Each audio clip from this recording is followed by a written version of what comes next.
कि कांग्रेस सत्ता में आने के लिए छटपटा रही है। केवल कांग्रेस नहीं छटपटा रही है, हमारे जैसे देशभक्त भी छटपटा रहे हैं।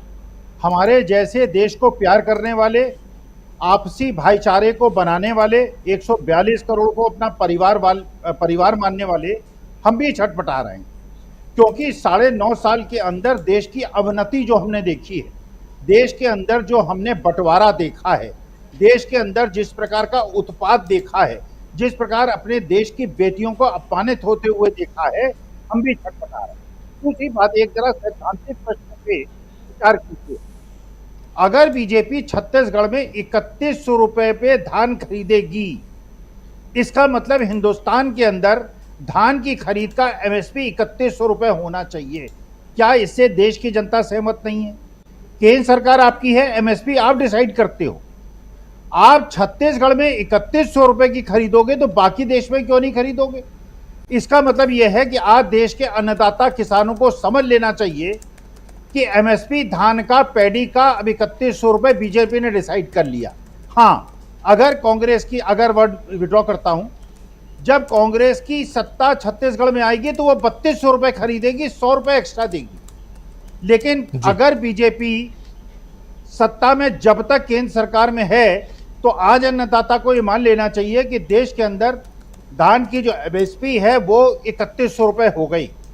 तीसरी बात आप ये समझिए, जिस प्रकार से ताबड़तोड़ विश्वास लोगों का दिख रहा है, और देखिए राजस्थान के अंदर जो 2-3 साल से लोग कह रहे थे कि कांग्रेस का हाईकमान कमजोर हो गया है और कांग्रेस का हाईकमान अपने डिक्टेट को नीचे तक नहीं पहुंचा पाता है। आज आपको पता होगा राजस्थान के अंदर महेश जोशी को हाईकमान ने टिकट नहीं दिया, के तिवारी को वहां से टिकट दिया है जी। इसका मतलब यह है कि हाईकमान अब ये कांग्रेस का मजबूत हो रहा है। देखिए, कोरिलेट कीजिए, हाईकमान तब मजबूत होता है जबकि उनके कार्यकर्ताओं को यह पता चलता है कि हाईकमान चुनाव जिता सकता है। जब तक जमीनी नेताओं को यह लगता है कि हाईकमान चुनाव नहीं जिता सकता, तब तक वो हाईकमान की बात नहीं मानता। ये बात सर्वविदित है। आज की तारीख में मोदी जी हिमाचल प्रदेश में अपने एक विधानसभा के प्रत्याशी को फोन करते हैं, वो उनकी बात नहीं मानता। बड़े बड़े नेता मध्य प्रदेश के अंदर, छत्तीसगढ़ के अंदर, राजस्थान के अंदर उनकी बात मानने से इनकार करते हैं, क्योंकि इन राजनीतिक कार्यकर्ताओं को यह पता चल गया है कि आज की तारीख में चुनाव लड़ा जाएगा क्षेत्रीय स्तर पर, जमीनी स्तर पर, और मोदी जी का वो प्रभाव नहीं रह गया है जो राहुल गांधी की पदयात्रा के पहले था। और कांग्रेस का हाईकमान अपनी चीजों को मनवाने में सक्षम इसलिए है कि जमीनी कार्यकर्ता को यह पता चलता है कि जो खड़गे साहब हैं, प्रियंका गांधी हैं, राहुल गांधी हैं, इनके आधार पर, इनके विचार से ये आवाज आ रही है? नहीं, आवाज नहीं आ रही? आ रही। प्रश्न ये है, हाँ, तो प्रश्न ये है, देखिए राजनीतिक पटल पे जितनी भी घटनाएं घट रही हैं उससे ये पूरा, देखिए एक और चीज, एक मैं संदर्भ कह देता हूं, कंस ने जितने भी लोगों से उसकी सत्ता को खतरा था उनको जेल में डाला था, और कंस का अंत आपको पता है जी। यही इतिहास की पुनरावृत्ति हो रही है। जिसको आप समझेंगे कि आपकी सत्ता के लिए खतरा है उसको जेल भेजेंगे, लेकिन कंस की सत्ता नहीं बदलेगी। देश में प्रेम और मोहब्बत की आंधी चलेगी और बाहर चलेगी। हम 142 करोड़ एकजुट होकर देश को आगे बढ़ाएंगे। जी बिल्कुल। अब पहले दिन जैसे भाषण देने पहुंचे, उस दिन हम लोग भी उसी सभा में थे। बड़ी इच्छा थी कि चलो मोदी जी की उस सभा को कवर कर लेते हैं। वहां पहुंचे कांकेर, छत्तीसगढ़ में, तो उस सभा में मोदी जी के पास कुछ बोलने के लिए था नहीं। अब करें क्या? एक सभा तो कर दी उन्होंने बिना बोले हुए, बिना कुछ के। तो अब 4 तारीख को फिर उनको दूसरी सभा करनी थी, तो 3 तारीख को ईडी ने एक प्रेस रिलीज जारी करके उनको दे दिया। चलिए, अब उसके बाद महादेव जी सामने आ जाते हैं। लेकिन आज राहुल गांधी उसी महादेव जी के दरबार में उधर केदारनाथ पहुंच गए हैं।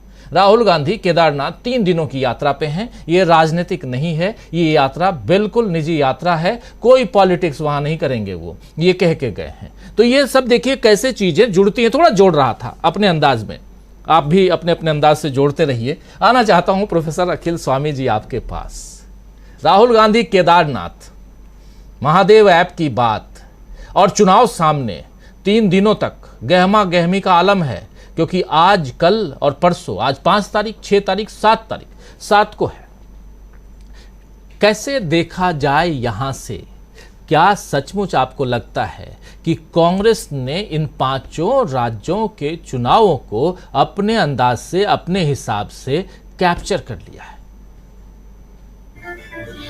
देखिए राजीव जी, पहली बात तो ये, जो बघेल साहब ने एक बहुत अच्छा प्रश्न उठाया महादेव ऐप के बारे में। उन्होंने कहा कि अगर महादेव ऐप इलीगल एक्टिविटीज में इन्वॉल्व है और अगर ये बेटिंग में इन्वॉल्व है और अगर उसने पैसा दिया है, अभी तक वो ऐप जो है उसको बंद क्यों नहीं किया गया है, उसको बैन क्यों नहीं किया गया है, और जो महादेव ऐप के प्रमोटर्स हैं उनको अरेस्ट क्यों नहीं किया गया है। दूसरी बात आप ये देखिए कि एक ईमेल के माध्यम से, अगर ईमेल आने पर अगर इस प्रकार की प्रेस रिलीज हो सकती है, तो क्या हिंदुस्तान के 140 करोड़ लोग अगर ईमेल भेजें ईडी को तो उनके नाम पर इसी प्रकार की प्रेस कॉन्फ्रेंस होगी? दूसरी बात राजीव जी, मैं गैर राजनीतिक टिप्पणी करना चाहता हूं। मैं ये पूछना चाहता हूं, क्योंकि आप भी नोएडा में रहते हैं और अमलेंदु जी भी नोएडा में रहते हैं, हमारे देश के 140 करोड़ में से 20 करोड़ लोगों की जान की क्या मोदी जी कोई कीमत नहीं समझते? एनसीआर में, चाहे वो उत्तर प्रदेश हो जहां योगी जी का शासन है, हरियाणा में जहां पे खट्टर साहब का शासन है, दिल्ली में जहां केजरीवाल का शासन होता, लेकिन क्योंकि आप अध्यादेश ले आए और आपने कहा शासन होगा एलजी का, इसका मतलब यह है कि चाहे दिल्ली हो, चाहे हरियाणा हो, चाहे उत्तर प्रदेश हो, सरकार है डबल इंजन की। दिल्ली के आसपास के 20 करोड़ लोगों की जान जो है जोखिम में है, हर गैस चैम्बर में जी रहे हैं। जहां पे वर्ल्ड ऑर्डर के हिसाब से 50 के ऊपर का अगर पॉल्यूशन लेवल पहुंच जाता है, वो फैक्ट्रीज को, स्कूल को बंद कर देते हैं। हम लोग वहां सांस ले रहे हैं जहां पे पॉल्यूशन लेवल 400 के लेवल का है। इसका मतलब यह है कि 9.5 साल में इस डबल इंजन सरकार ने 20 करोड़ लोगों की जान को जोखिम में डाल दिया। आपको नहीं याद होगा, 2014 के पहले इस प्रकार का गैस चैम्बर बनता था, धान तब भी पैदा होता था, आग तब भी लगती थी। पिछले 10 साल के अंदर आपने हिंदुस्तान की 15% जनसंख्या को गैस चैम्बर के अंदर सौंप दिया है और हमारी जान के ऊपर जोखिम है। जो दीपक जी कह रहे थे, कुछ राजनीतिज्ञ लोग कहते हैं कि स्वर्ग बना देंगे। अरे स्वर्ग तो बना देंगे, हमारा स्वर्गवास होगा तब हम स्वर्ग जाएंगे। हमें स्वर्ग की अपेक्षा नहीं है, हमें उस प्यारे भारतवर्ष की अपेक्षा है जहां पे प्यार की गंगा बहती है, जहां मां गंगा की पूजा करते हैं, बाबा केदारनाथ के दर्शन करते हैं और वहां पे जाकर पैरा ट्रूपिंग जो गर्भगृह है उसके अंदर नहीं होता, पंडितों को धक्का नहीं दिया जाता, काशी विश्वनाथ की नगरी में कन्याओं को निर्वस्त्र नहीं किया जाता। हमको स्वर्ग नहीं चाहिए, हमको अप्सराएं नहीं चाहिए, हमको मदिरा की बहती हुई नदियां नहीं चाहिए, हमको अपना पुराना हिंदुस्तान चाहिए। स्वर्ग वो बनाए तो वो स्वर्गवासी हो, हमें इसी हिंदुस्तान में जीना है। यही हिंदुस्तान जो पंडित नेहरू और गांधी का है, यही हमारे लिए स्वर्ग समान है और यही हमारे लिए जीने और मौत का इंतजाम है। जी।